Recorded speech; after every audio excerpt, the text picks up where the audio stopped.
الحمد لله الذي فطر السماوات والأرض ورفع السماوات بغير عمد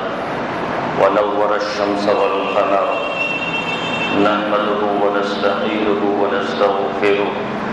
ونعوذ بالله من شرور أنفسنا ومن سيئات أعمالنا من يهده الله فلا مضل له ومن يضلله فلا هادي له ونشهد أن لا إله إلا الله وحده لا شريك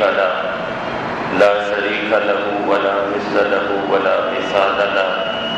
ونشهد أن سيدنا وشفيعنا وسندنا وحبيبنا ومولانا محمدا عبده ورسوله أرسله بالحق بشيرا ونذيرا وداعيا إلى الله بإذنه وسراجا منيرا أما بعد فقد قال الله تعالى يوم لا ينفع مال ولا بنون إلا من أتى الله بقلب سليم وقال النبي صلى الله عليه وسلم إن الله لا ينظر إلى صوركم ولا إلى أولادكم ولكن ينظر إلى قلوبكم وأعمالكم او كما قال صلی اللہ علیہ وسلم۔ 15ویں شعبان کے حوالے سے عام طور پر کچھ غلط باتیں عوام الناس میں مشہور ہیں اور جس کے سبب غیر دین کو دین کا حصہ سمجھا جانے لگا ہے، اور یہ ایک اصول ہے کہ جو چیز دین نہ ہو اس کو دین کا حصہ سمجھنا وہ بدعت ہے۔ چنانچہ ترمذی کی روایت ہے حضرت عائشہ صدیقہ رضی اللہ تعالی عنہا سے، من احدث فی امرنا ھذا ما لیس منہ فہو رد، کہ جس نے ہمارے اس دین میں کوئی چیز دین کے عنوان سے ایجاد کی تو وہ شخص مردود ہے، اور جو چیز اس نے ایجاد کی وہ بھی مردود ہے۔ کسی بھی عمل کے لیے دین ہونا یہ اس وقت ہوتا ہے کہ جب قرآن کا حکم ہو، نبی اکرم صلی اللہ علیہ وسلم کا طریقہ ہو، حضرات صحابہ کا اس پر عمل ہو، تو اس کو دین کہا جاتا ہے۔ اگر قرآن میں اور احادیث مبارکہ میں اور تعامل صحابہ میں وہ عمل نہیں ملتا تو اس کو شریعت کی اصطلاح میں بدعت کہتے ہیں، یعنی خود ساختہ کسی عمل کا ایجاد کر دینا۔ ذخیرہ حدیث میں 10 صحابہ سے 15ویں شعبان کی فضیلت والی حدیث ملتی ہے، وہ کہ وہ سند کے اعلیٰ معیار پر، صحت کے اعلیٰ معیار پر نہیں ہے اور ضعیف ہے، اور اصول کی کتابوں میں یہ لکھا ہے کہ اگر بہت ساری ضعیف روایتیں جمع ہو جائیں تو تعدد طرق کی بنا پر ان کی اپنی ایک حیثیت ہو جاتی ہے۔ تو چونکہ 15ویں شعبان کی فضیلت 10 صحابہ سے روایات ثابت ہیں، وہ کہ سند کے اعتبار سے ضعیف ہیں، لیکن تعداد روایت کی وجہ سے اس کو ایک درجہ مل گیا ہے کہ جس سے ہم اس کی فضیلت کو ثابت کر سکتے ہیں۔ لیکن ساتھ کے ساتھ اتنا یہ بات یاد رہے کہ اس فضیلت کو اتنے درجے تک رکھنا جتنے تک ہے، اور مزید اس میں اضافہ کر دینا اور یوں کہنا کہ اس رات کو اموات کے فیصلے ہوتے ہیں، رزق کے فیصلے ہوتے ہیں۔ تفسیر روح المعانی میں حضرت ابن عباس کی صرف ایک روایت وہ بھی بلا سند ملتی ہے کہ جس میں یہ بات منقول ہے کہ اللہ تبارک و تعالیٰ اس رات کو تمام فیصلے متعلقہ فرشتوں کے سپرد کر دیتے ہیں، ورنہ جو صحیح روایات ہیں اور صحت کے اعلیٰ مرتبے پر ہیں ان روایات کے بموجب یہ معاملات شب قدر سے متعلق ہے، نہ کہ شب برات سے متعلق ہے۔ 15ویں شعبان کہ اس رات کو حدیث میں لیلۃ البراءت اور لیلۃ الصدق، یہ دو اس کے نام آئے ہیں۔ بہرکیف حدیث مبارکہ میں اس رات سے متعلق عبادت کی کوئی تخصیص نہیں آئی کہ کون سی خاص عبادت کی جائے، جیسے عام طور پر کچھ کتاب سے اور کچھ کاغذ وغیرہ جس میں لکھا ہوتا ہے جی فلاں اتنی تعداد رکعت پڑھی جائے اور اتنی عدد کے اعتبار سے سورت فاتحہ اور اتنا سورت، یہ سب بلا سند ہیں، اس کی کوئی اصل نہیں ہے۔ عبادت کر لیں جیسے ہم نفل طریقے پر عبادت کرتے ہیں، اور آپ صلی اللہ علیہ وسلم کی نفلی عبادت احادیث میں موجود ہے، اور اس کا طریقہ بھی موجود ہے کہ آپ صلی اللہ علیہ وسلم روزانہ جو عبادت کیا کرتے تھے وہ اس معنی پر کہ آپ صلی اللہ علیہ وسلم کا جلدی سونے کا معمول ہوا کرتا تھا عشاء کے بعد، اور پھر رات کے آخری پہر میں اٹھ کر آپ صلی اللہ علیہ وسلم تہجد کا اہتمام کرتے تھے۔ اللہ تبارک و تعالیٰ کے حضور شب بیداری ہوتی تھی اور گریہ وزاری ہوتی تھی۔ تو ہم حضرت صلی اللہ علیہ وسلم کی عبادت کے اس کانسیپٹ کو سامنے رکھیں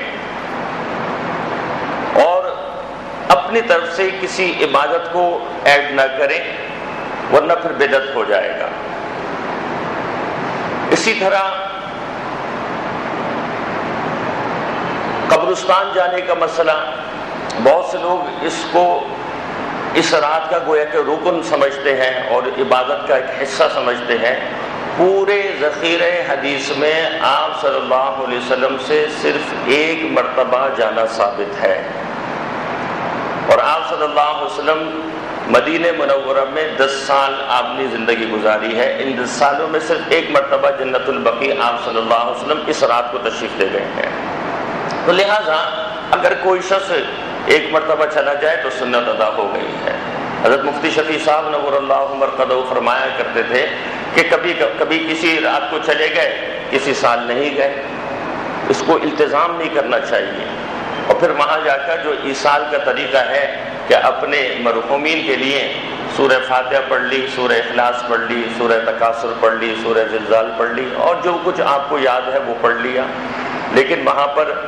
قبروں پر اگربتی موم بتی لگانا، پھول چڑھانا، ایسی چیزیں جو حضرت صلی اللہ علیہ وسلم سے ثابت نہیں ہے، اس قسم کے اعمال سے پرہیز کریں۔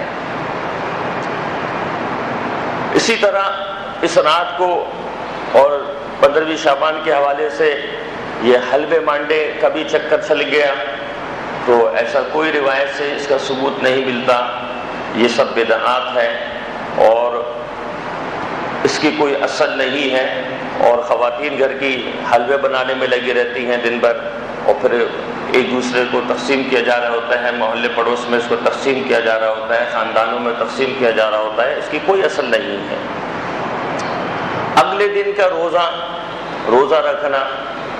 تو پورے ذخیرہ حدیث میں صرف ایک روایت آتی ہے اگلے دن یعنی 15ویں تاریخ کو روزہ رکھنے کی، صرف ایک روایت، وہ بھی ضعیف روایت ہے۔ لیکن اگر ہم روزہ اس کانسیپٹ پر رکھ لیں کہ حضرت صلی اللہ علیہ وسلم شعبان کے مہینے میں کثرت سے روزہ رکھتے تھے، اور یکم شعبان سے لے کر 27 شعبان تک روزہ رکھنا یہ سنت سے ثابت ہے۔ آپ صلی اللہ علیہ وسلم نے رمضان سے 1-2 روز قبل یعنی 28 اور 29 کو روزہ رکھنے کو منع فرمایا ہے، تاکہ رمضان کے روزے جو فرض روزے ہیں ان کے لیے نشاط ہو جائے۔ تو ہم اس نظریے پر روزہ رکھیں کہ اللہ کے رسول صلی اللہ علیہ وسلم، ہمارے محبوب صلی اللہ علیہ وسلم شعبان کے مہینے میں روزہ رکھا کرتے تھے، اور پھر آپ صلی اللہ علیہ وسلم ہر مہینے کی 13ویں 14ویں 15ویں جن کو ایام 20 کہا جاتا ہے، اکثر آپ صلی اللہ علیہ وسلم روزہ رکھا کرتے تھے۔ تو 15 تاریخ جو ہے وہ ایام 20 ہی میں سے ایک دن بنتی ہے، تو ہم اس نیت سے بھی روزہ رکھ سکتے ہیں۔ تو یہ اگر ہم تھوڑا سا اس کا کانسیپٹ یہ بنا لیں تو پھر ہماری یہ عبادت اللہ سے امید یہ بنتی ہے کہ انشاءاللہ یہ سنت کے موافق ہو جائے گی، بدعت سے بچ جائیں گے۔ کیونکہ جب بدعت میں آتے ہیں تو بدعت یہ اللہ کے رسول صلی اللہ علیہ وسلم نے فرمایا کل بدعۃ ضلالہ وکل ضلالۃ فی النار، کہ ہر بدعت گمراہی ہے اور ہر گمراہی جہنم کی آگ ہے۔ تو اپنے آپ کو اس سے بچانا ہے، اس لیے کہ دین وہ اپنی مرضی اور اپنی پسندیدگی کا نام نہیں ہے، اپنے دل کو سنوارنا ہے، سدھارنا ہے، اللہ تبارک و تعالیٰ کے رسول صلی اللہ علیہ وسلم کے طریقے کے موافق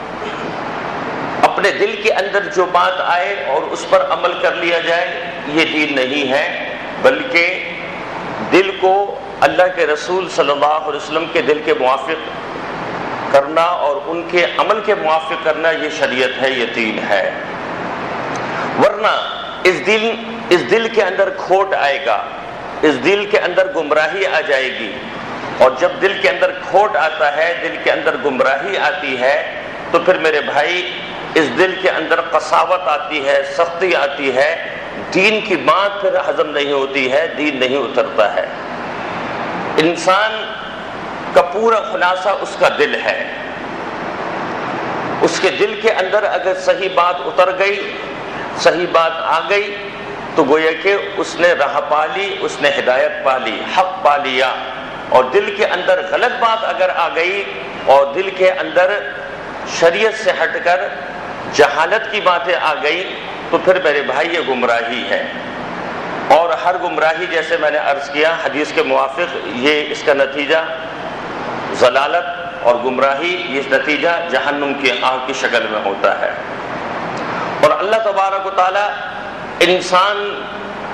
کی حیثیت اور اس کی قدر اور اس کی قیمت جو لگاتے ہیں، وہ اس کے دل کے اعتبار سے لگاتے ہیں کہ اس کا دل کتنا وزنی ہے۔ یوم لا ينفع مال ولا بنون الا من اتى اللہ بقلب سلیم، کہ کل قیامت کے دن نہ مال کام آئے گا، نہ اولاد بیٹے کام آئیں گے، اگر کام آئے گا تو قلب سلیم، سلامتی والا دل، جس کے دل میں سلامتی تھی، گناہ سے بچا ہوا تھا، بدعات سے بچا ہوا تھا، خواہشات نفسانی کے اتباع سے بچا ہوا تھا، وہ دل اگر لے کر آئے گا، گناہ سے بچا ہوا دل اور اطاعت اور گزاری پر عمل کرنے والا دل جو لے کر آئے گا، وہ اللہ تبارک و تعالیٰ کے ہاں مقبول ہے، قبول ہے۔ فائدہ وہی دل دے گا۔ یوم لا ينفع مال ولا بنون الا من اتى اللہ بقلب سلیم، سلامتی والا دل لے کر آئے گا۔ اور حدیث مبارکہ میں نبی علیہ الصلوۃ والسلام فرماتے ہیں ان اللہ لا ينظر الى صورکم ولا الى اموالکم، کہ اللہ تبارک و تعالیٰ تمہاری صورتوں کو نہیں دیکھتے، تمہارے مالوں کو نہیں دیکھتے، ان کو تمہاری صورت سے کوئی سروکار نہیں ہے۔ یہ تو اللہ تبارک و تعالیٰ کی عطا کردہ ایک تخلیق ہے، کسی کو کیسی صورت دے دی، کسی کو کیسی دے دی، خزانے ہیں اللہ تبارک و تعالیٰ کے پاس۔ اور ان بنیادوں پر اللہ تبارک و تعالیٰ کسی کے شقی اور سعید ہونے کا فیصلہ نہیں فرماتے، بلکہ کسی کے سعید اور شقی ہونے کا فیصلہ اس کے قلب کے اعتبار سے ہوتا ہے۔ وَلَكِنْ يَنْظُرُ إِلَىٰ قُلُوبِكُمْ وَإِلَىٰ أَعْمَالِكُمْ، البتہ اللہ کی نگاہ تمہارے قلب پر اور تمہارے اعمال پر ہے۔ یہی وجہ کہ حبشے کے بلال حبشی باوجود اس کے کہ صورت و شکل کے اعتبار سے کچھ نہیں، حسب و نسب کے اعتبار سے کچھ نہیں، لیکن عمل کے اعتبار سے، ایمان کے اعتبار سے مضبوط ہے، تو اللہ تبارک و تعالیٰ نے قیمت اتنی لگائی کہ نبی علیہ الصلوۃ والسلام فرماتے ہیں کہ معراج کی رات پر میں اپنے آگے آگے جوتوں کی کھسکنے کی آواز سن رہا تھا۔ جبرائیل امین سے پوچھا کہ یہ آواز کس کی ہے؟ تو جبرائیل امین فرمانے لگے کہ آپ کے خادم بلال کی ہے۔ تو جب عمل مضبوط ہوتا ہے اور دل کے اندر اللہ کو اتارا جاتا ہے اور دل کے اندر اللہ حلول کرتے ہیں، تو قیمت اتنی لگتی ہے۔ دنیاوی اعتبار سے دیکھا جائے تو کوئی منصب نہیں ہے، کوئی عہدہ نہیں ہے، لیکن اللہ کے ہاں قدر و قیمت لگا لی ہے تو دل کی طرف اللہ کی نگاہ ہوتی ہے۔ حضرت ظاہر رضی اللہ تعالی عنہ نبی علیہ الصلوۃ والسلام کے صحابہ میں سے ہیں، اور یہ بھی بادیہ نشین تھے، دیہاتی تھے، شکل و صورت کے اعتبار سے کوئی خوبصورت نہیں تھے، کالے کلوٹے تھے، موٹے موٹے ہونٹ تھے، اور نبی علیہ الصلوۃ والسلام کے لیے گاؤں سے گاؤں کی سوغات لایا کرتے تھے، جیسے گاؤں والے لے کر آتے ہیں، اصلی گھی لے کر آ گئے، شہد لے کر آ گئے، گاؤں کی چیزیں ہیں، جو لے کر آ گئے۔ نبی علیہ الصلوۃ والسلام ان کو شہر کی چیزیں دیا کرتے تھے بدلے میں، اور فرمایا کرتے تھے یہ ہمارا بادیہ نشین ہے، یہ ہمارا دیہاتی ہے اور ہم اس کے شہری ہیں۔ تو ایک مرتبہ حضرت ظاہر فرماتے ہیں کہ اللہ کے رسول صلی اللہ علیہ وسلم کے پاس میں مدینے آیا، لیکن مدینے میں جب میں آیا تو میں ابھی نبی علیہ الصلوۃ والسلام کے پاس نہیں گیا، میں کچھ چیزیں لے کر آیا تھا جو مجھے فروخت کرنی تھی۔ مدینے کے بازار میں فروخت کرنے لگا تو اللہ کے نبی صلی اللہ علیہ وسلم پیچھے سے تشریف لے آئے، وہاں سے گزر ہوا تھا تو مجھے دیکھا کہ کچھ چیزیں میں بیچ رہا، تو آپ صلی اللہ علیہ وسلم نے میرے دونوں بازوؤں کے نیچے سے ہاتھ ڈال کر مجھے پیچھے سے کس کر پکڑ لیا اور فرمانے لگے کہ کون ہے جو اس غلام کو خریدے گا؟ تو میں نے کہا میں پہچانا نہیں، میں نے کہا بھائی چھوڑو مجھے، تو آپ صلی اللہ علیہ وسلم کی گرفت اور مضبوط ہو گئی۔ حضرت ظاہر فرماتے ہیں کہ میں نے کناکھیوں سے دیکھا تو میں نے دیکھ لیا کہ جناب رسول اللہ صلی اللہ علیہ وسلم ہے۔ جب میں نے دیکھا کہ اللہ کے رسول ہیں تو میں نے اپنے آپ کو اور ان سے چمٹانا شروع کر دیا تاکہ میری پیٹھ سینہ نبوت سے جا کر لگ جائے، اور پھر میں نے کہا کہ اللہ کے رسول اگر آپ مجھے بازار میں بیچیں گے تو میری تو کوئی حیثیت ہی نہیں ہے، میری تو کوئی قیمت ہی نہیں لگے گی۔ تو نبی علیہ الصلوۃ والسلام نے فرمایا واللہ واللہ لست بقاصد عند اللہ، خدا کی قسم اللہ کے ہاں تیری قیمت کم نہیں ہے، تو بڑا قیمتی ہے، اللہ کے ہاں تیری بڑی قیمت لگی ہے۔ تو اللہ کے ہاں جو قیمت لگتی ہے وہ دنیا کے عہد و مرتبوں کے اعتبار سے، شکل و صورت کے اعتبار سے، خاندانی مراتب کے اعتبار سے، جاہ و جلال کے اعتبار سے، منصبوں کے اعتبار سے نہیں لگتی، بلکہ قیمت جو لگتی ہے وہ انسان کے قلب کے اعتبار سے اور اس کے عمل کے اعتبار سے لگتی ہے۔ اس کا عمل مضبوط ہے، اس کے قلب کے اندر اللہ کی محبت ہے، تو میرے بھائی پھر اللہ تبارک و تعالیٰ کے ہاں قیمت لگتی ہے۔ ہم اور آپ ایک وجود رکھتے ہیں اور اس وجود کے اندر ایک قلب رکھتے ہیں۔ اللہ کے رسول صلی اللہ علیہ وسلم نے فرمایا، کیا فرمایا؟ کہ اس انسانی وجود کے اندر ایک گوشت کا لوتھڑا ہے، اس گوشت کے لوتھڑے کے اندر فساد آ جائے تو پورا انسانی جسم فاسد ہو جائے گا، اور اگر اس کی اصلاح ہو گئی تو پورا انسانی جسم اس کی اصلاح ہو جاتی ہے۔ الا وحی القلب، اور فرمایا کہ وہ لوتھڑا وہ انسان کا دل ہے۔ گویا کہ انسان کے بننے اور بگڑنے کا مدار اس کے قلب کے اوپر رکھا ہے۔ اس کا دل بن گیا تو یہ بن گیا، اور اس کا دل بگڑ گیا تو یہ بگڑ گیا، فاسد ہو گیا۔ اور پھر ہم دیکھتے ہیں کہ جس طرح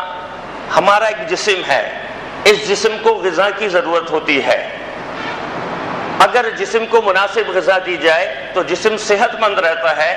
اور اس صحت مندی کی وجہ سے یہ جسم دنیا کے مزوں کو انجوائے کرتا ہے۔ اور اگر جسم کو مناسب غذا نہ دی جائے، یہ بیمار ہو جائے، تو پھر جسم دنیا کے مزوں کو انجوائے نہیں کر سکتا، اس کو دنیا کی کوئی چیز اچھی نہیں لگتی ہے۔ سر میں درد ہے، آپ کو کوئی چیز اچھی نہیں لگے گی، آپ کے پیٹ پر درد ہے، آپ کو کوئی چیز اچھی نہیں لگے گی، آپ کے سینے میں جلن ہے، آپ کو کسی چیز میں آپ کا دل ہی نہیں لگے گا، کان میں درد ہے، داڑھ میں درد ہے، ہائے ہے اور بھائی بھائی کر رہے ہوں گے، کوئی چیز آپ کو اچھی نہیں لگ رہی ہوگی۔ دنیا کی مزے سے مزے والی چیزیں بھی آپ کے پاس ہیں، تو آپ کے پاس جسم کی صحت نہیں ہے تو آپ کو کسی چیز میں انجوائے نصیب نہیں ہوگا۔ اور اگر یہ مرض ٹھیک نہیں ہوا اور مرض بڑھتا رہا تو اس کی انتہا موت کے اوپر ہوتی ہے۔ تو جسم کو اگر موت آ جائے تو جسم اس موت کی وجہ سے دنیا سے جدا ہو جاتا ہے۔ اسی طرح، بالکل اسی طرح انسان کا دل ہے، اس دل کو اگر صحیح غذا نہ ملے تو پھر دل روحانیت کو انجوائے نہیں کر سکتا۔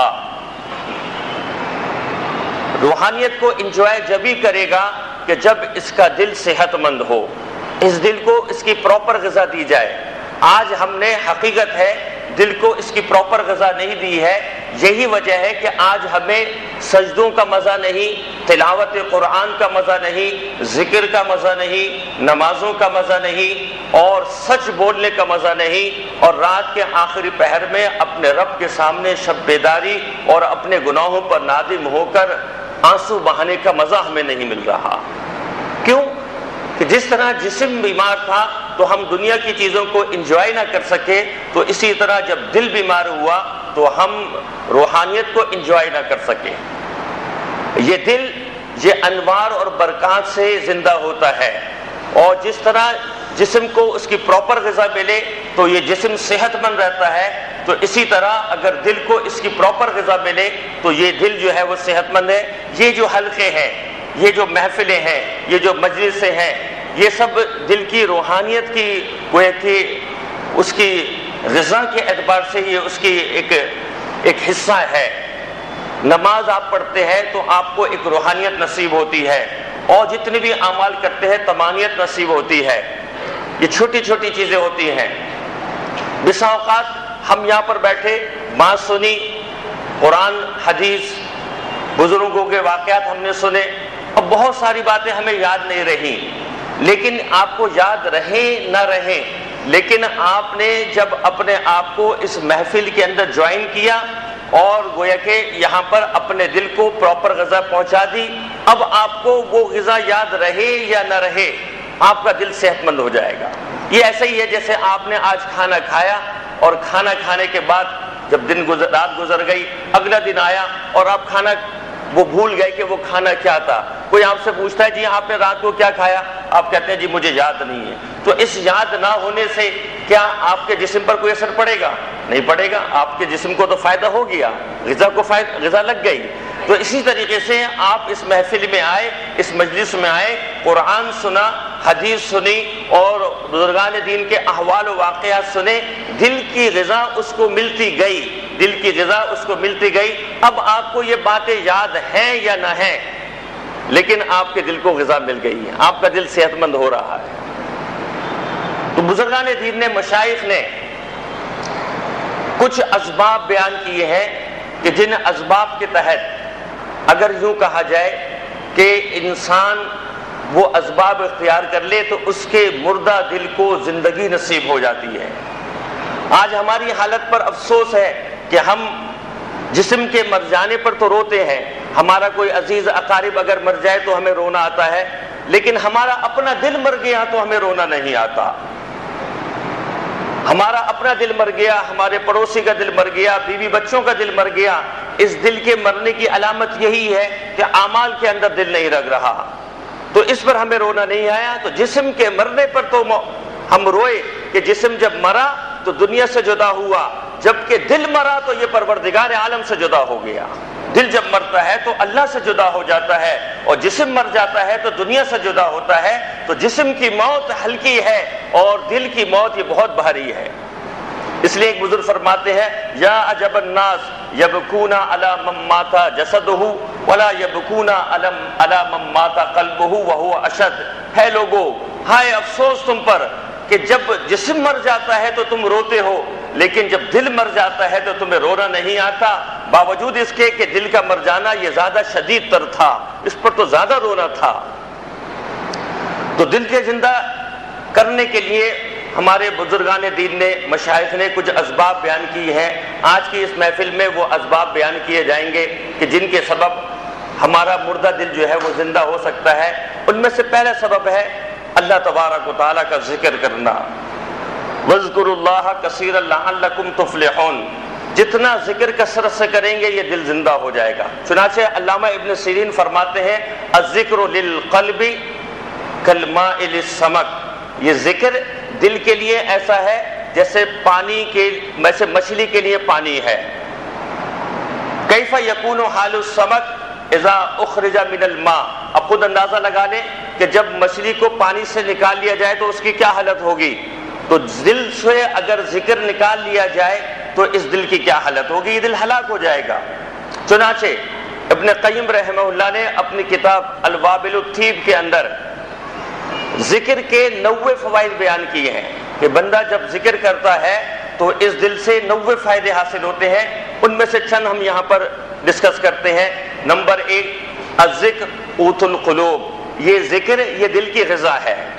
ایک فائدہ تو یہ ہے کہ آپ کے دل کو غذا مل رہی ہے. آپ ذکر کر رہے ہیں اللہ کے ناموں کے ساتھ, لا الہ الا اللہ, سبحان اللہ, الحمدللہ. من قال سبحان اللہ تملأ ما بین السماوات والارض. اللہ کے رسول فرماتے ہیں جس نے ایک مرتبہ سبحان اللہ کہا اس نے زمین اور آسمان کے اس خلا کو نیکیوں سے بھر دیا.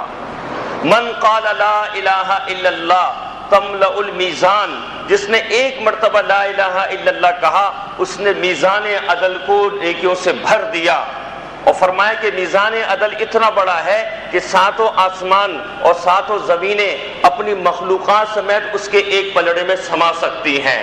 لیکن بندے کا ایک مرتبہ لا الہ الا اللہ کا پڑھنا یہ میزان عمل کو بھر دیتا ہے. کتنا وقت ہم ضائع کرتے ہیں, کتنا وقت ہم ضائع کر دیتے ہیں فضول گپوں کے اندر, ادھر ادھر کی باتوں کے اندر. لیکن اگر کچھ دیر اللہ کا ذکر کر لیا جائے, اپنے اس دل کو غذا پہنچا دی جائے. الذکر قوت القلوب. یہ ذکر یہ ایک فائدہ اس کا یہ ہے کہ یہ دل کی غذا ہے. نمبر 2 ذکر کی وجہ سے شیطان دور ہوتا ہے. آپ ذکر کر رہے ہیں, نبی علیہ الصلوۃ والسلام نے فرمایا کہ شیطان ابن آدم کے قلب پر ایک سون کی طرح اپنا ایک پنکھ جو ہے وہ گاڑے رکھتا ہے. جب وہ ذکر کرتا ہے تو شیطان اس سے دور ہوتا ہے, اور جب وہ ذکر سے غافل ہوتا ہے تو شیطان اس پر حملہ آور ہوتا ہے. تو ذکر سے دوسرا فائدہ یہ کہ شیطان دور ہو جاتا ہے. تیسرا فائدہ یہ کہ یہ دل یہ ذکر یہ رضائے الہی کا سبب ہے. چوتھا فائدہ یزیل الہم والغم. اس ذکر سے انسان کا غم ہلکا ہو جاتا ہے. دنیا میں کون ایسا ہے کہ جس کو غم نہیں لگا اور جس کو فکر اور تفکرات نہیں لگے؟ یہ ذکر یہ آپ کے غموں کو ختم کر دے گا, یہ تفکرات کو ختم کر دے گا. اور پانچواں فائدہ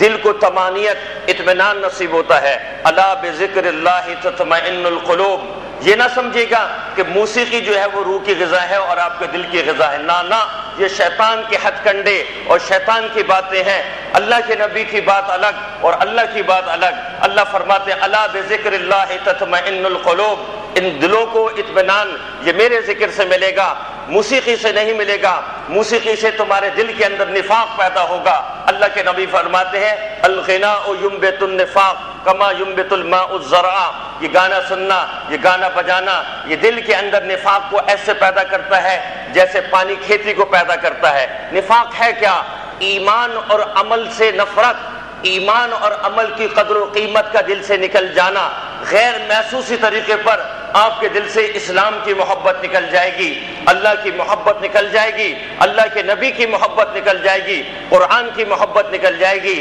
ذکر کی محبت نکل جائے گی, نماز کی محبت نکل جائے گی, اعمال کی طرف سے توجہ ختم ہو جائے گی. غیر محسوسی طریقے پر آپ کو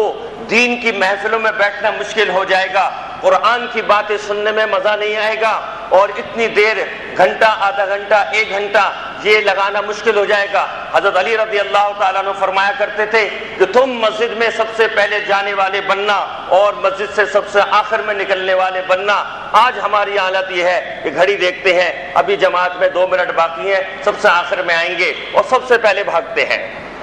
مسجد کے اندر وقت نہیں لگاتے ہیں, مسجد کے اندر دل نہیں لگتا ہے. کیوں؟ وجہ یہی ہے کہ گانے سننے اور گانے بجانے یہ ہمارے کانوں کے اندر اتنے پڑ گئے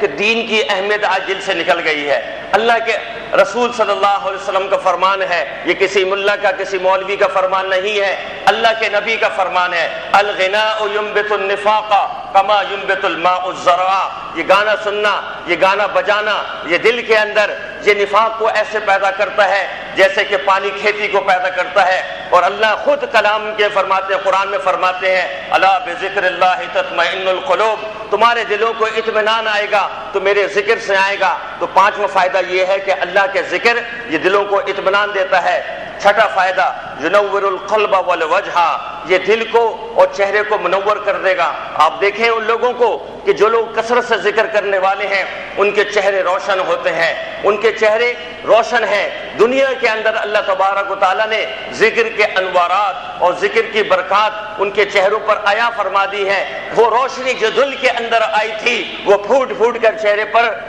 ابل رہی ہوتی ہے، چہرے سے نکل رہی ہوتی ہے۔ حضرت نبی علیہ الصلوۃ والسلام جب مدینے کے اندر آئے ہیں اور کعب احبار جب یہ یہودیوں کے بڑے ایک عالم تھے اور مدینے میں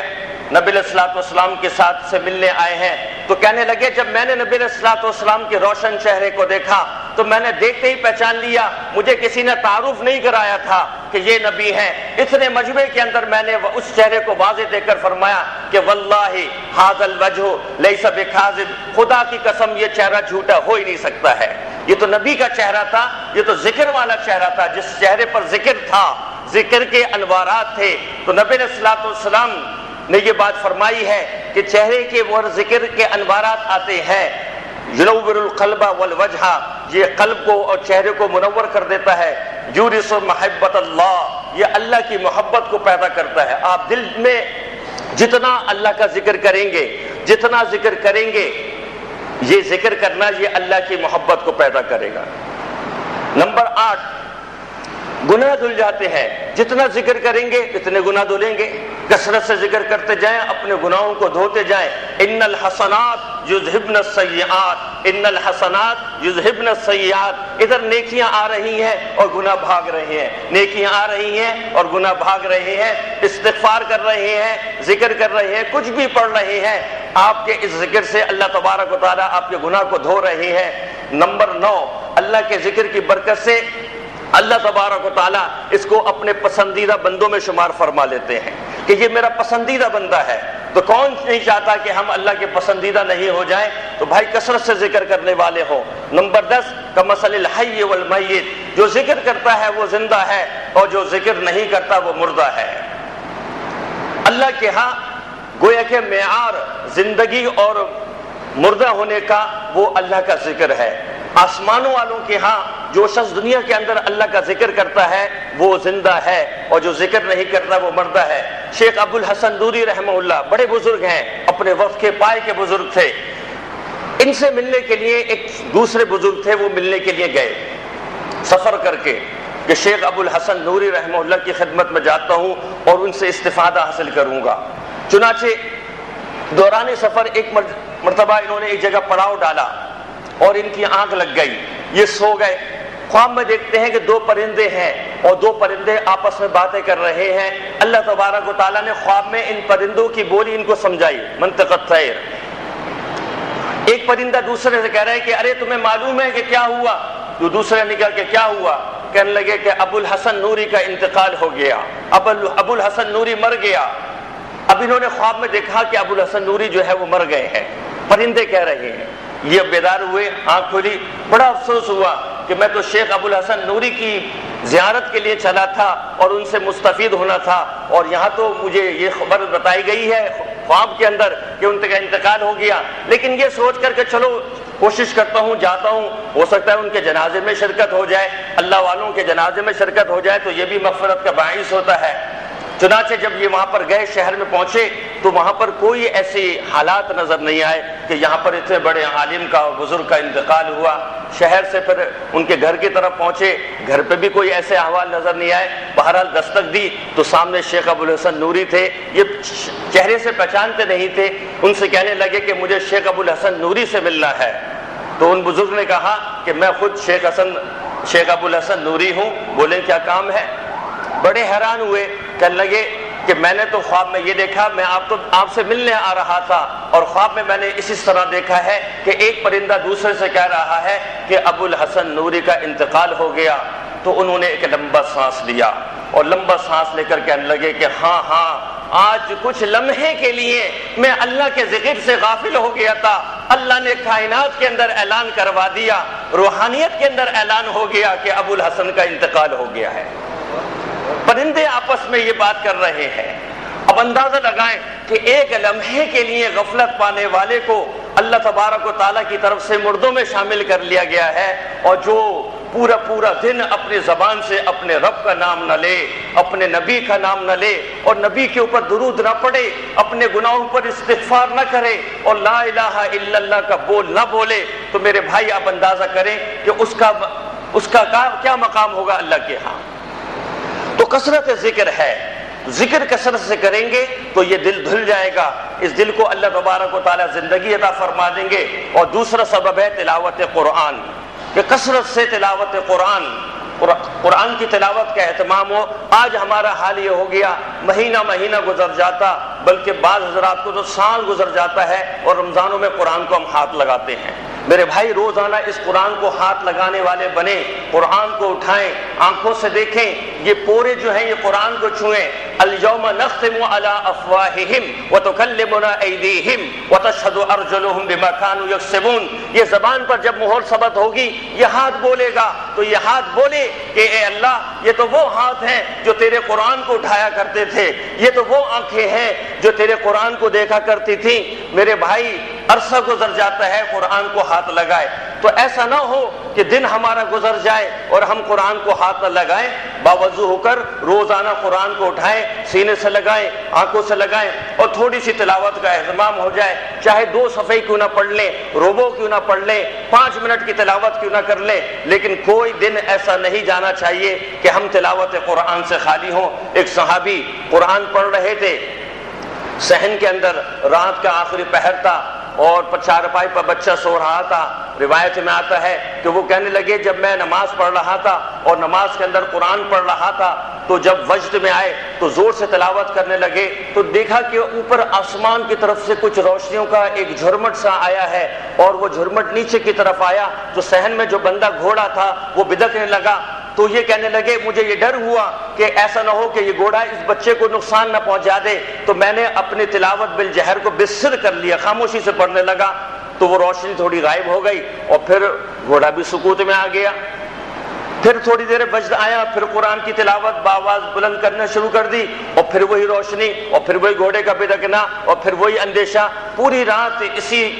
کیف کے اندر گزری، اور پھر کہتے ہیں کہ جب میں نے سلام پھیرا تو میں نے دیکھا کہ روشنیوں کا جھرمٹ جو ہے وہ آسمان کی طرف جا رہا ہے۔ فجر کی نماز ہوئی، حضور پاک علیہ الصلوۃ والسلام کے پاس پہنچ گئے اور اللہ کے نبی صلی اللہ علیہ وسلم سے رات کا ماجرا سنا دیا۔ اللہ کے نبی صلی اللہ علیہ وسلم نے فرمایا کہ خدا کی قسم اتنا پیارا قرآن تو نے پڑھا، اتنا دل سے قرآن پڑھا کہ آسمان سے فرشتے تیرا قرآن سننے کے لیے آ گئے تھے، اور خدا کی قسم اگر تو یہ قرآن پڑھتا رہتا آج اہل مدینہ فرشتوں کو اپنی آنکھوں سے زمین میں اترا ہوا دیکھ لیتے۔ تو میرے بھائی یہ قرآن کا پڑھنا یہ فرشتوں کو سناتا ہے، اور حدیث میں آتا ہے نبی علیہ الصلوۃ والسلام نے فرمایا جو قرآن کی تلاوت کرتا ہے پروردگار عالم وہ عرش الہی پر ہوتے ہیں اور کان لگا کر اس بندے کی تلاوت کو سنتے ہیں۔ اللہ تبارک و تعالیٰ میرے اور آپ کے قرآن کی تلاوت کو سنیں گے تو یہ قرآن کثرت سے پڑھنا، روزانہ ہم تھوڑا کچھ نہ کچھ پڑھنے والے ہو جائیں، تو قرآن کی تلاوت کا اہتمام ہو۔ اور تیسرا سبب دل کو دھونے کا اور دل کو زندہ کرنے کا استغفار کی کثرت ہے، کہ قلب کی گندگی اور ظلمت کو دور کرنا ہے تو کثرت سے استغفار کرنا ہوگا۔ اللہ کے نبی صلی اللہ علیہ وسلم نے فرمایا توبہ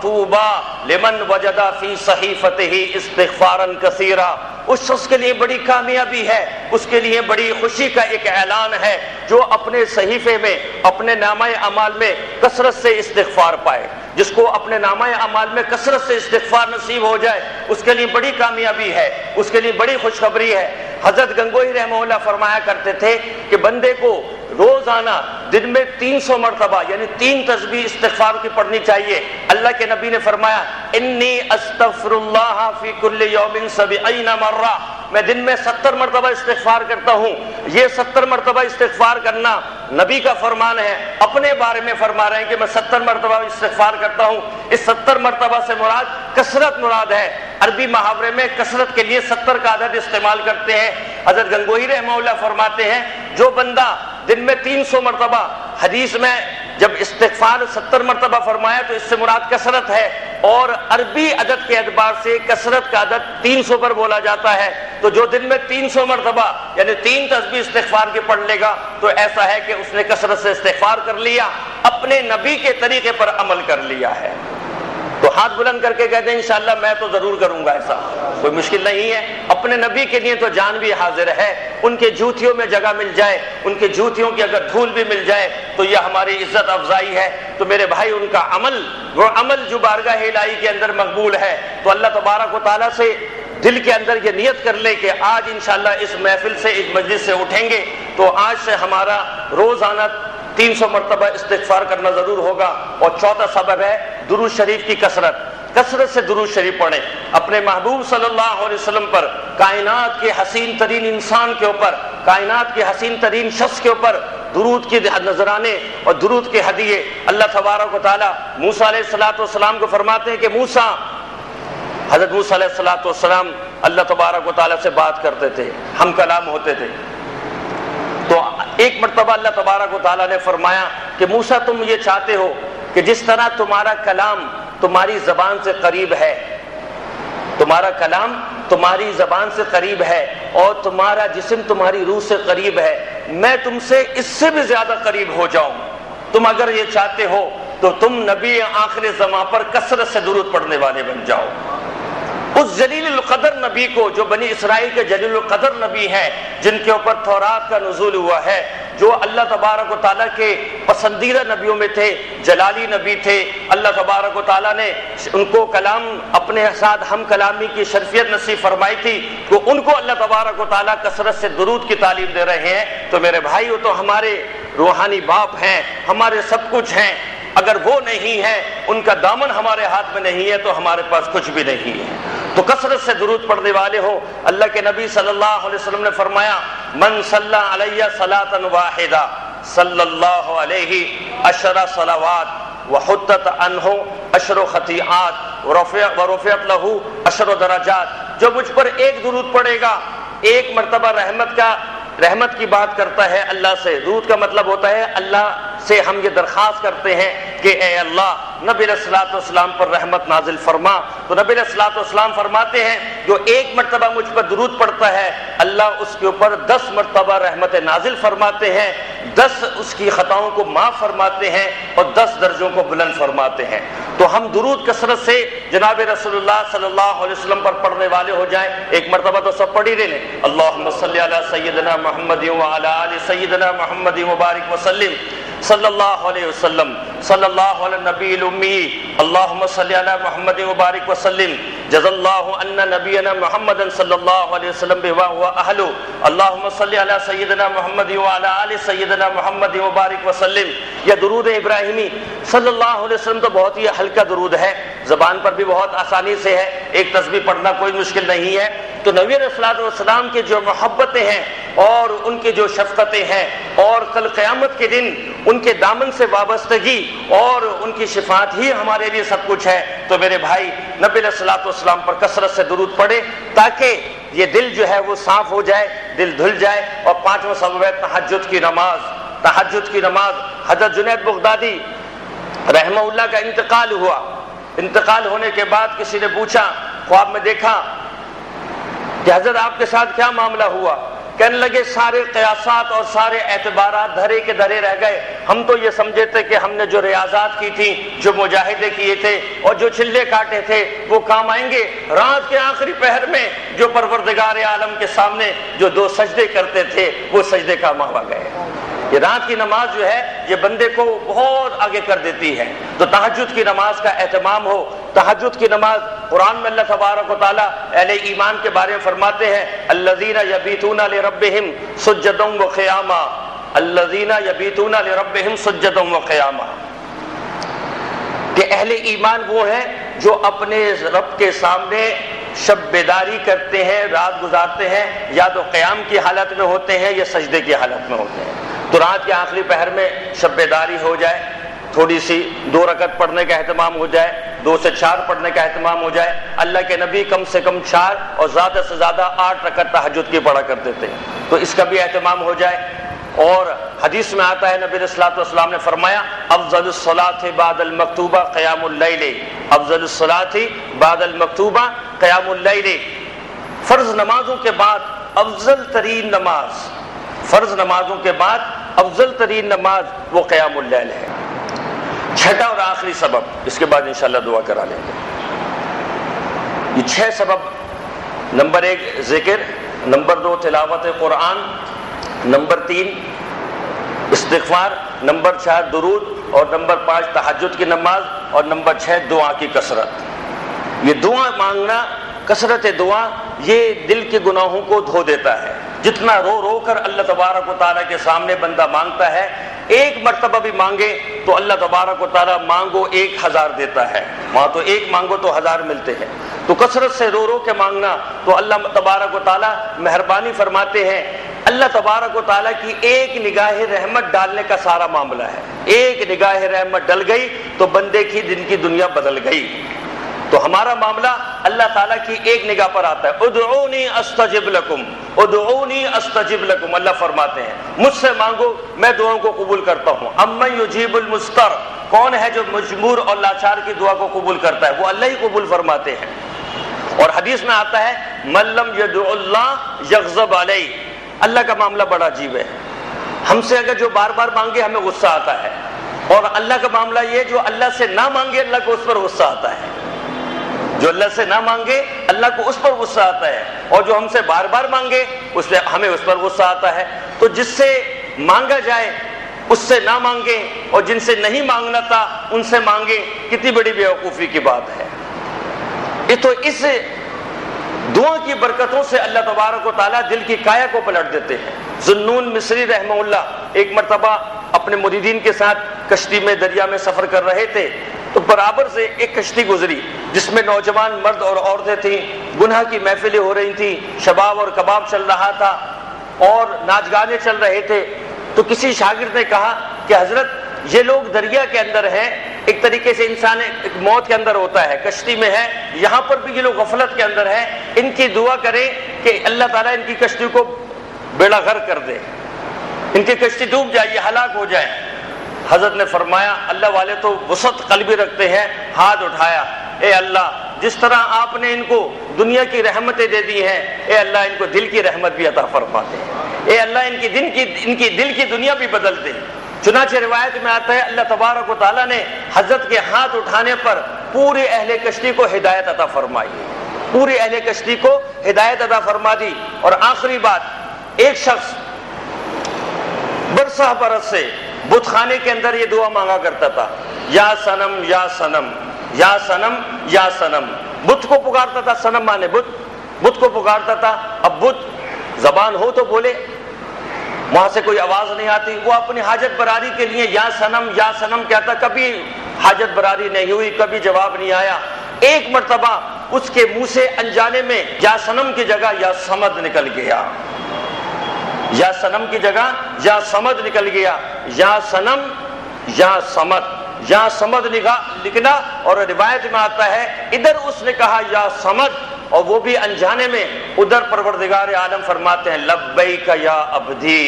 لبیک یا عبدی، لبیک یا عبدی، 3 مرتبہ فرمایا میرے بندے میں حاضر ہوں، میرے بندے میں حاضر ہوں۔ فرشتوں نے کہا کہ یا اللہ یہ تو بتوں کو پکارتا تھا، یہ تو بت کو پکار رہا تھا، اس نے انجانے میں آپ کا نام لیا اور آپ نے اس کی پکار پر لبیک فرما دیا۔ اللہ تبارک و تعالیٰ نے فرمایا کہ اگر یا صمد کہنے پر میں لبیک نہ کہوں تو اس کے صمد میں اور صنم میں کوئی فرق نہیں رہے گا۔ یہ صنم پکارتا رہا تو جواب نہیں ملا، اور صمد پکارے اور جواب نہ ملے تو پھر صمد میں اور صنم میں کوئی فرق نہ رہے۔ تو میرے بھائی جو دل کی حاضر باشی کے ساتھ اللہ کو پکارے گا اور اپنے گناہوں پر نادم ہو کر اور گناہوں پر رو رو کر اور اپنی تمام حالات زندگی کو سامنے رکھ کر اپنے رب کے حضور رو رو کر مانگے کہ اے اللہ غفلت کی اس چادر کو جو ہم نے تان رکھی ہے اس کو ختم فرما دیں، اے اللہ گناہ سے ہمیں بچا لیں، اے اللہ یہ غفلت والی زندگی سے بچا لیں، اے اللہ یہ آنکھیں بے نور ہو گئیں، اے اللہ اس دل پر قساوت آ گئی، اے اللہ اس دل کی قساوت کو ختم فرما دیں، اس آنکھوں کی بے نوری کو ختم فرما دیں، اے اللہ اپنی محبت نصیب فرما دیں۔ چیزوں کی محبت آ گئی، دل کی محبت آ گئی، اے اللہ تیری محبت نہیں آئی، اے اللہ نبی کی محبت نہیں آئی، اے اللہ دنیا کی شہوت پرستی کی محبت ہمارے دل کے اندر ہے، دنیا کی چیزوں کی محبت ہمارے دل میں ہے، اے اللہ اپنی محبت عطا فرما دے، اپنے نبی کی محبت عطا فرما دے، قرآن کی محبت عطا فرما دے، ذکر کی محبت عطا فرما دے۔ میرے بھائی جب دنیا سے اللہ تبارک و تعالیٰ اللہ تعالیٰ سے جب دنیا مانگی جاتی ہے تو اللہ تبارک و تعالیٰ دنیا مانگنے پر دنیا عطا فرما دیتے ہیں، جب اللہ تعالیٰ سے اللہ کو مانگا جائے تو پھر اللہ تبارک و تعالیٰ کیا خود اپنے آپ عطا نہیں فرمائیں گے؟ جو دین مانگے گا اللہ اس کو دین عطا فرمائیں گے۔ تو میرے بھائی آج کی مجلس کے اندر آگے رمضان کا مہینہ بھی آ رہا ہے، غفلت کی ہم چادر کو ہٹائیں۔ حدیث میں آتا ہے نبی علیہ الصلوۃ والسلام رمضان کا بڑا اہتمام فرماتے تھے۔ آپ صلی اللہ علیہ وسلم رجب کے مہینے سے دعا فرماتے تھے، اللہم بارک لنا فی رجب و شعبان وبلغنا رمضان، اے اللہ ہمارے رجب اور شعبان کے مہینے میں برکت پیدا فرما دیں اور ہمیں رمضان تک پہنچا دیں۔ اللہم سلمنا لرمضان وسلم رمضان لنا، اے اللہ ہمیں رمضانوں کے لیے محفوظ کر لیں اور رمضان کو ہمارے لیے محفوظ کر لیں کہ رمضان کی برکتوں سے محروم نہ ہو جائیں۔ تو رمضان کا مہینہ بھی آ رہا ہے، رو رو کر مانگے کہ ایسا نہ ہو کہ جو غفلت ابھی بھی چڑھی ہے وہ رمضان کے اندر بھی ہو۔ وہ آنکھیں جو بدنگاہی کے ذوق میں پڑی ہیں اور بدنگاہی آنکھوں کو لگ چکی ہے اور دل کے اندر گناہ کی لذت آ چکی ہے، اور رمضان کا مہینہ آئے اور وہی بدنگاہی، وہی دل کی بے لذتی اور وہی زبان کی باتیں اور وہی جھوٹ، وہی سچ، الٹی سیدھی باتیں، غیبت، چغل خوری اور نہ جانے کیا کیا، اور نمازوں کی طرف رغبت نہیں، تو اللہ سے مانگے کہ اے اللہ نماز کی محبت عطا فرما دیں، ذکر کی محبت عطا فرما دیں، اے اللہ اعمال کی محبت عطا فرما دیں، سجدوں کی حضوری نصیب فرما دیں۔ اللہ تبارک و تعالی عمل کی توفیق نصیب فرمائے۔ وآخر دعوانا ان الحمدللہ رب العالمین۔ دعا سے قبل تھوڑی دیر مراقبہ کر لیں، جس کا طریقہ ہے دونوں آنکھوں کو بند کر لیں، دونوں ہونٹوں کو ملا لیں، زبان کو اوپر تالو سے لگا لیں تاکہ حرکت نہ کرے، اور سانس ناک سے لیجیے، اور دل کی طرف جو کہ سینے میں بائیں پستان سے 2 انگش نیچے پہلو کی جانب میں ہے، یہ توجہ کریں۔ اللہ رب العزت کی رحمت آ رہی، دل میں سما رہی، دل سے گناہوں کے زنگ و ظلمات دور ہو رہے، اور میرا دل کہہ رہا اللہ اللہ اللہ اللہ۔ میں تیرے سامنے، میں تیرے سامنے، میں تیرے سامنے، میں تیرے سامنے جھک رہا ہوں خدا، میرا کوئی نہیں اللہ تیرے سوا، میں تیرے سامنے، میں تیرے سامنے جھک رہا ہوں خدا، میرا کوئی نہیں اللہ تیرے سوا، میں تیرے سامنے، میں تیرے سامنے، میں گناہ گار ہوں، میں سیاہ کار ہوں، میں خطا کار ہوں، میں سزاوار ہوں، میں گناہ گار ہوں، میں سیاہ کار ہوں، میں سزاوار ہوں، میں خطاوار ہوں، میری آہوں کو سن، میری آہوں کو سن لے اے حاجت روا، میری آہوں کو سن لے حاجت روا، میرا کوئی نہیں اللہ تیرے سوا، میں تیرے سامنے، میں تیرے سامنے جھک رہا ہوں خدا، میرا کوئی نہیں اللہ تیرے سوا، میں تیرے سامنے، میں تیرے سامنے میری توبہ ہے توبہ اے میرے الہ مجھ گنہگار کو تو نہ دینا سزا میری توبہ ہے توبہ اے میرے الہ مجھ گنہگار کو تو نہ دینا سزا میرے سجدوں میں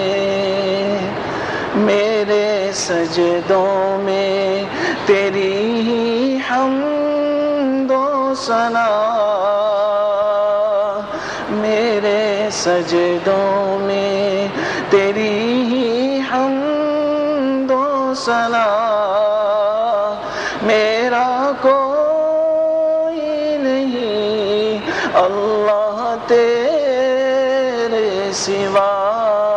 میں تیرے سامنے جھک رہا ہوں خدا میرا کوئی نہیں اللہ تیرے سوا میں تیرے سامنے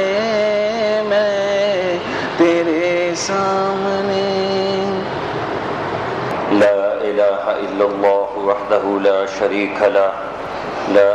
الہ الا اللہ وحدہ لا شریک له له الملک وله الحمد يحيي ويميت وهو على كل شيء قدير وهو على كل شيء قدير وهو على كل شيء عليم اللهم أنت الله لا إله إلا أنت الغني ونحن الفقراء اللهم أنت الصمد الذي لم يلد ولم يولد ولم يكن له كفوا أحد اللهم أنت الأول اللهم أنت الآخر اللهم أنت الظاهر اللهم أنت الباطن لا إله إلا أنت سبحانك إني كنت من الظالمين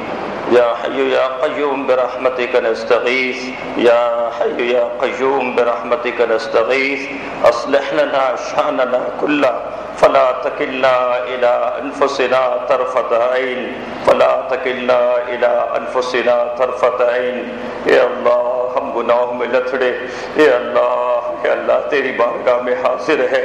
اے اللہ معاف فرما دے اے اللہ معاف فرما دے اے اللہ تیرے نبی نے فرمایا کہ تو بندوں کے دلوں کو دیکھتا ہے اے اللہ ان قلوب پر نگاہ ڈال دے اے اللہ یہ قلوب اے اللہ گناہوں کی وجہ سے ان پر قساوت آ گئی اے اللہ یہ شقی ہو گئے اے اللہ ہم ان دلوں کو دھونے کے لیے آئے ہیں اے اللہ ہمارے دلوں کو دھو دے اے اللہ ہمارے دلوں کو دھو دے اے اللہ ان نگاہوں کے اندر اے اللہ بے نوری آ گئی اے اللہ ان نگاہوں کو نور عطا فرما دے اے اللہ دل کو تزکیہ نصیب فرما دے اے اللہ دل کی شقاوت کو قساوت کو ختم فرما دے اے اللہ جتنے گناہ کر لیے اے اللہ معاف فرما دے اے اللہ معاف فرما دے اور معاف نہیں فرماتا تو پھر بھی معاف فرما دے اے اللہ جو گناہ مجموع میں کیے معاف فرما دے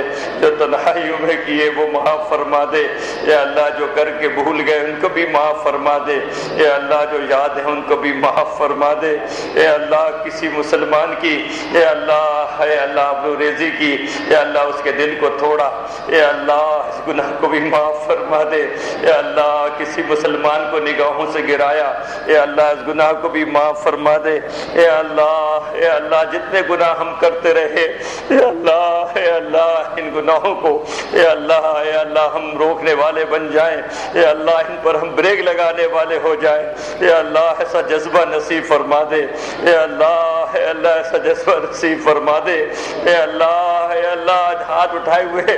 اے اللہ شرم آتی ہے، اے اللہ اپنے گناہوں کو دیکھتے ہیں تو شرم آتی ہے، اے اللہ تیری رحمت کو دیکھتے ہیں تو امید بن جاتی ہے، اے اللہ اپنی رحمت سے مایوس نہ فرمانا، اے اللہ اپنی دستگیری سے مایوس نہ فرمانا، اے پیارے مولا، اے رب کریم آقا،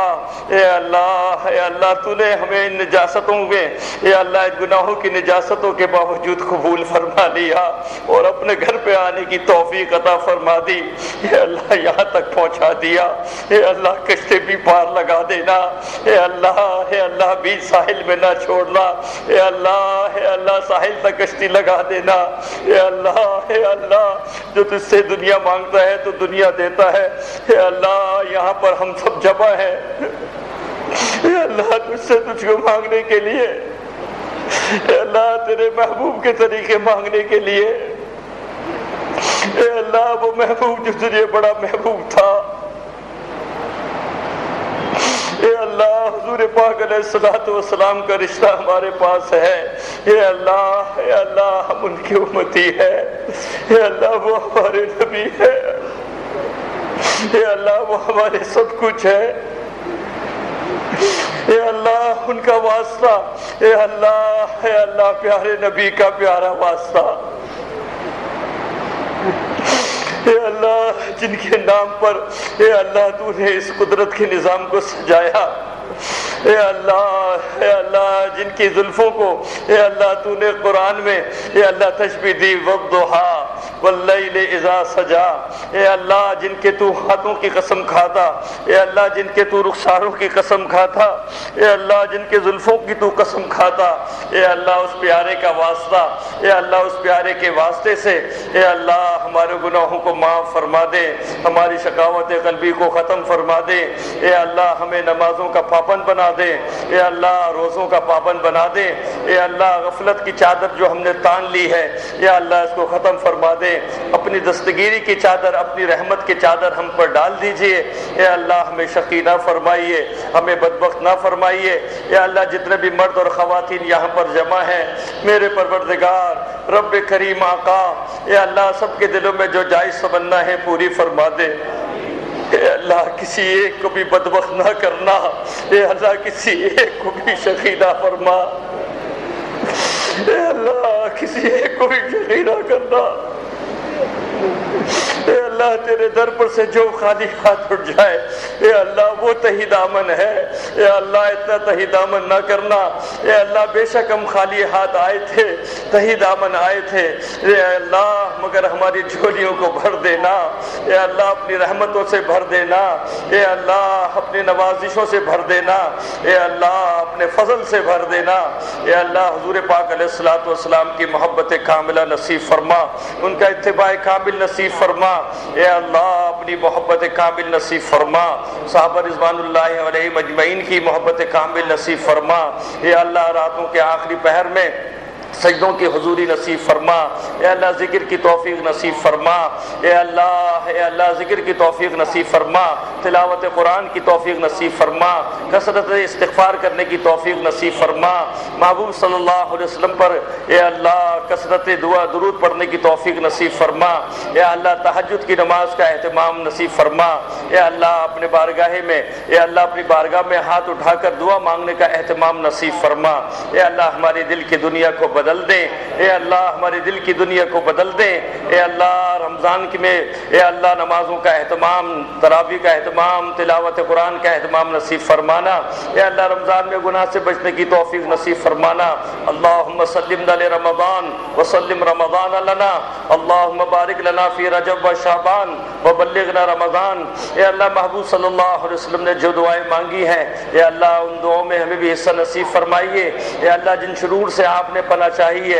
اے اللہ ان سے ہماری حفاظت فرما، اے اللہ حاضرین مجلس میں جن ساتھیوں نے دعاؤں کی درخواست کی ہے اور جو کرنا چاہتے تھے نہیں کر سکے اے اللہ سب کی دعاؤں کو محض اپنے فضل و کرم سے قبول فرما، اے اللہ ہمارے جو مرحومین ہیں اے اللہ ان کی مغفرت فرما، اے اللہ میرے والد محترم کی مغفرت فرما، اے اللہ ان کو قرب کے عالی مراتب نصیب فرما، میرے شیخ مربی حضرت ڈاکٹر مفتی نظام الدین شامزی صاحب نور اللہ مرقدہ کی یا اللہ مغفرت فرما، اور تمام اساتذہ کرام جو دنیا سے رخصت ہو گئے یا اللہ ان کی مغفرت فرما، یا اللہ جو اساتذہ کرام بقید حیات ہیں ان کے علم میں، عمر میں، مال و اولاد میں برکت نصیب فرما۔ میرے شیخ حضرت مولانا شمس الرحمان صاحب دامت برکاتہم کے علم عمر میں برکت نصیب فرما، حضرت مولانا سلیم اللہ خان صاحب دامت برکاتہم کے علم عمر میں برکت نصیب فرما۔ اے اللہ جتنے بھی حاضرین یہاں پر جمع ہیں سب کے جائز تمناؤں کو پورا فرما۔ اے اللہ جو بیمار ہیں اے اللہ ان کو صحت کاملہ عاجل نصیب فرما، جو مقروض ہیں ان کو قرضوں سے خلاصی نصیب فرما،